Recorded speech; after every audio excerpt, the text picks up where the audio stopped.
नमस्कार महाराज। स्वामी हरकाग जी महाराज, या जिनको हम प्यार से हरब महाराज कहते हैं, उनकी जीवनी लिखने के लिए बहुत सारी किताबें कम पड़ जाएंगी, मगर आज मैं कोशिश कर रहा हूं कि उनकी जीवनी के बारे में जस्ट एक छोटा सा एक इंट्रोडक्शन ही समझिए कि वो मैं आज देने की कोशिश करूंगा। परम ज्ञानी स्वामी हरकाग जी महाराज, जो डिस्ट्रिक्ट कुपवारा कश्मीर के एक छोटे से गांव बमहोम के मूल निवासी थे। उनका पूरा नाम श्री हरिराम दर था, मगर उनको वक्त लोग हरबब के नाम से ज्यादा जानते हैं। हरबब जी महाराज 1903 यानी बसंत संवत 1960 उस कृष्ण पक्ष त्रयोदशी को एक साधारण से दर खानदान में पैदा हुए। उनके पिताजी एक छोटे से किसान थे। स्वामी हरबब महाराज के परमार्थ का रास्ता मां भगवती ने बड़ी ही छोटी आयु में ही शुरू किया था। कहते हैं कि कॉलरा की बीमारी ने पूरे कश्मीर में हाहाकार मचा रखा था और स्वामी जी भी कॉलरा की बीमारी के शिकार हुए।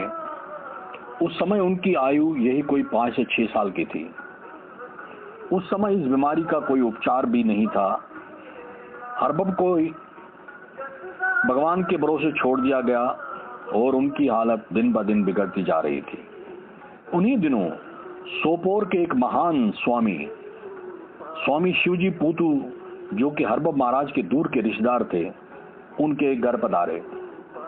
हरबब महाराज के पिताजी ने अपने बेटे हरकाग के ठीक होने की उम्मीद छोड़ रखी थी, इसलिए उन्होंने स्वामी शिवजी पूतू से प्रार्थना की वो इस बच्चे को कोई ऐसा मंत्र वगैरह दें ताकि ये बच्चा आराम से अपने प्राण त्याग दे और इस कष्टदायक बीमारी से छुटकारा पाए। मां भगवती की करनी स्वामी शिवजी पूतू ने छोटे बालक के कानों में एक मंत्र बोला और बालक से कहा, इस मंत्र का उच्चारण बिना किसी रुकावट के लगातार करते रहो, मां जगदम्बा तुम्हें ठीक कर देंगी। बालक हरबब महाराज ने वैसा ही किया। वो दिन रात 24 पहर उस मंत्र का उच्चारण पूरी निष्ठा और श्रद्धा से करते रहे और जगदम्बा की कृपा से बालक हरबब महाराज ठीक हो गए। बालक का उस मंत्र पर इतना अटूट विश्वास रहा कि उसने उस मंत्र का उच्चारण वैसे ही जारी रखा। 24 घंटे वो उस मंत्र को अंदर ही अंदर उच्चारण करते रहे। करीबन 1 साल के बाद हरबब महाराज, जो बालक के रूप में थे, स्वामी शिवजी पूतू से एक और इत्तेफाक से एक जगह मुलाकात हुई। कहते हैं कि छोटे से बालक ने स्वामी जी पूतू जी को दंडवत प्रणाम किया।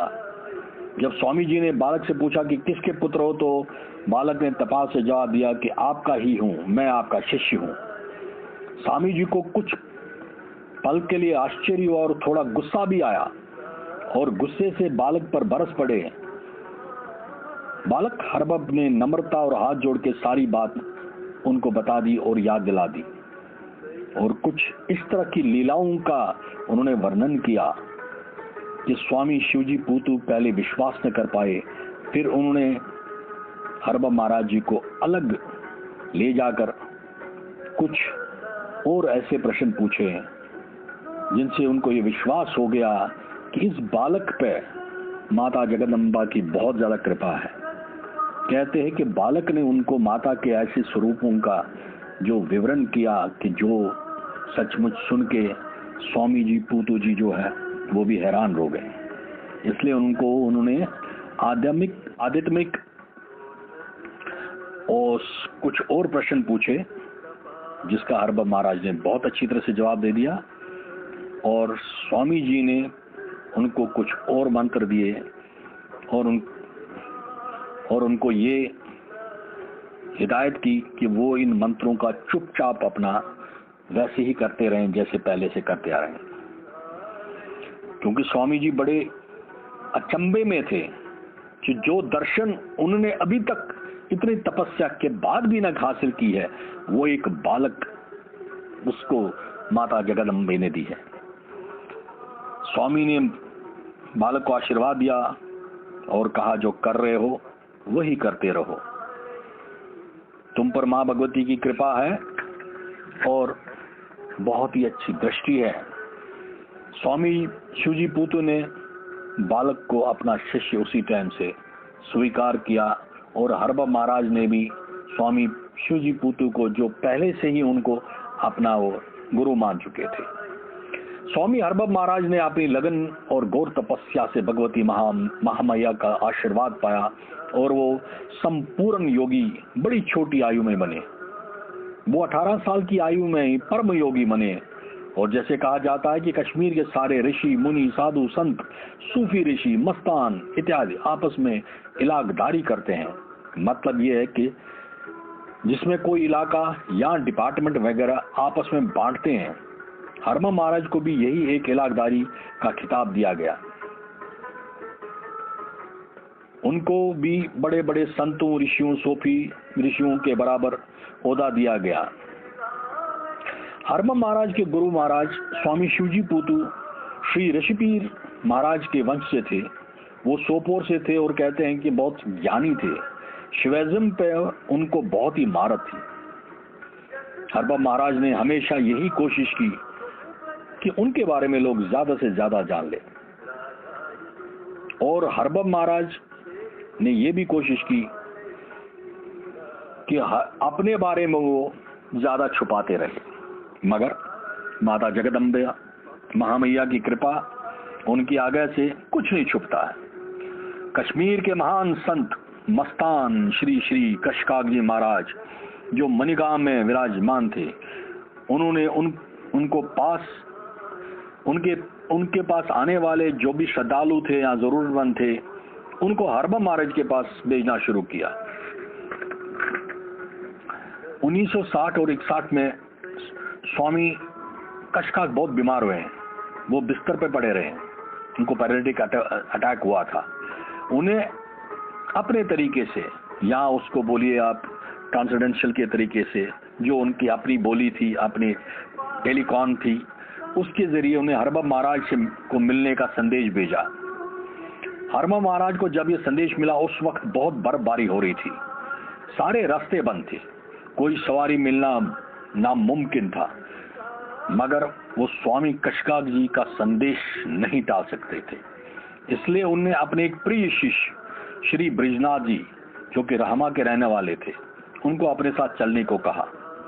श्री ब्रिजनाथ जी का अपने गुरु के प्रति बड़ा अटूट विश्वास था, इसलिए वो उनके साथ हो लिए। किस तरह वो दोनों पैदल श्रीनगर, फिर श्रीनगर से फिर मणिगाम पहुंचे, वो एक लंबी कहानी है। और किस तरह से स्वामी कशकाग ने हरबब महाराज को इलाकदारी पूरे कश्मीर की सौंप दी, इसका जिक्र हरबब महाराज के एक और महान शिष्य श्री श्री मधुसूदन जी पंडिता, जिनको पापा जी के नाम से ज्यादा जाना जाता, उसने अपनी एक पुस्तक में किया है। स्वामी हरबब महाराज जी की आध्यात्मिक शिक्षाएं बहुत ही साधारण और वो कश्मीरी जुबान में होती थी। उनके बोलने का अंदाज मनमोहक होता था। कहते हैं वो घंटों तक बोलते रहते थे और भक्तों को खाने पीने का होश भी नहीं रहता था। कभी कभी 24 घंटे तक उनका प्रवचन चलता रहता था। उनके प्रवचन सुनकर नास्तिक भी आस्तिक बन जाता था। उनका सत्संग कश्मीर के महान संतों से भी घंटों चलता रहता था, जिनमें स्वामी नंदलाल जी, स्वामी सदमोल जी, स्वामी आफ्ताब जी, स्वामी राम जी चंडीगाम के बाबा जी, स्वामी अगस्त मुनि जी गोफल वाले, स्वामी गोविंद कोल जी महाराज वनबू वाले, स्वामी एमा साहब जो यारू वाले, कादिर साहब हीरी वाले, और बहुत ही सारे रूहानी साधु संतों से वार्तालाप होती रहती थी। वो कई भक्तों को शाह वली साहब के दरगाह पर भी हाजिरी लगाने को कहते। उनके बहुत सारे शिष्य रह चुके हैं, ना सिर्फ हिंदू में बल्कि कुछ मुसलमान शिष्य भी थे, जिनको उन्होंने अपने धर्म पर चलकर निर्वाण का रास्ता दिखलाया। स्वामी हरबब महाराज ने 4 अप्रैल 1975 यानी चैत्र कृष्ण पक्ष सप्तमी 2032 को शरीर त्याग दिया और बैंकॉक में माता महामही के चरणों में विराजमान हुए। वो एक गृहस्थी थे, पीडब्ल्यूडी में जॉब भी करते थे। और बमों में अपने घर को भक्तों का आश्रम कहते थे। वो खुद भी पीडब्ल्यूडी में जैसे बताया कि काम करते थे। उनकी धर्म पत्नी ने हमेशा उनके आध्यात्मिक पथ पर उनका साथ दिया और वो भी महान संत थी। स्वामी हरबम महाराज जी के 5 पुत्र और 2 पुत्रियां। जैसे कि मैंने पहले बताया कि स्वामी हरबम जी महाराज आश्रम बनाने के लिए पक्ष में नहीं थे, तो वो यही कहते थे कि मेरा गृहस्थी मेरा आश्रम है। उनका जो बमहोम में जो उनका एक कच्चा मकान था, जो कि भक्तों का एक आश्रम था, भक्तों का मंदिर था, वहीं पे ही भक्त लोग आके स्वामी हरबम महाराज को प्रणाम और उनसे जो है ज्ञान हासिल करते थे। मगर कहते हैं कि भक्तों के प्यार और भक्तों की प्रार्थना और कभी कभी भक्तों के जिद के सामने गुरु महाराज विवश हो जाते हैं। यही वजह है कि हरबम महाराज ने हमारे विस्थापित होने के बाद एक स्थान उनका नाम का बनाने का आशीर्वाद दिया जम्मू में, जिसे भक्तों ने आश्रम नहीं समझा मगर उसको भक्त लोग बमहूम के नाम से बुलाते हैं।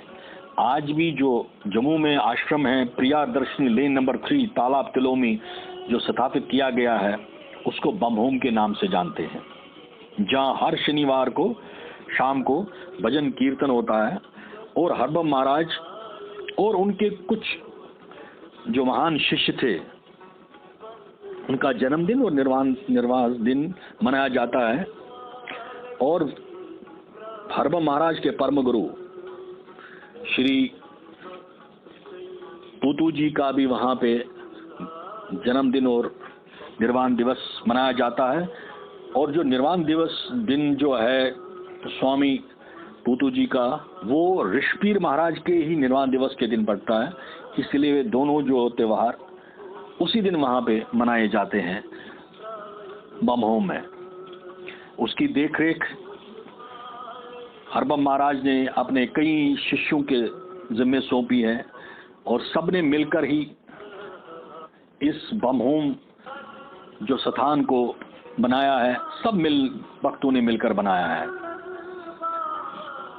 स्वामी हरबम महाराज के जैसे मैंने पहले ही कहा, उनके शिष्य बहुत सारे लोग हैं। मैं बहुत कम उनके बारे में जानता हूं, मैं जितना कुछ इधर उधर से सुना उसको आप संक्षेप में आज बताने की कोशिश की है। कहीं पे भी कोई त्रुटि रही हो, मैं हाथ जोड़ के सबसे क्षमा चाहता हूं। ओम स्वामी हरबम महाराज की जय, हरबम महाराज की जय।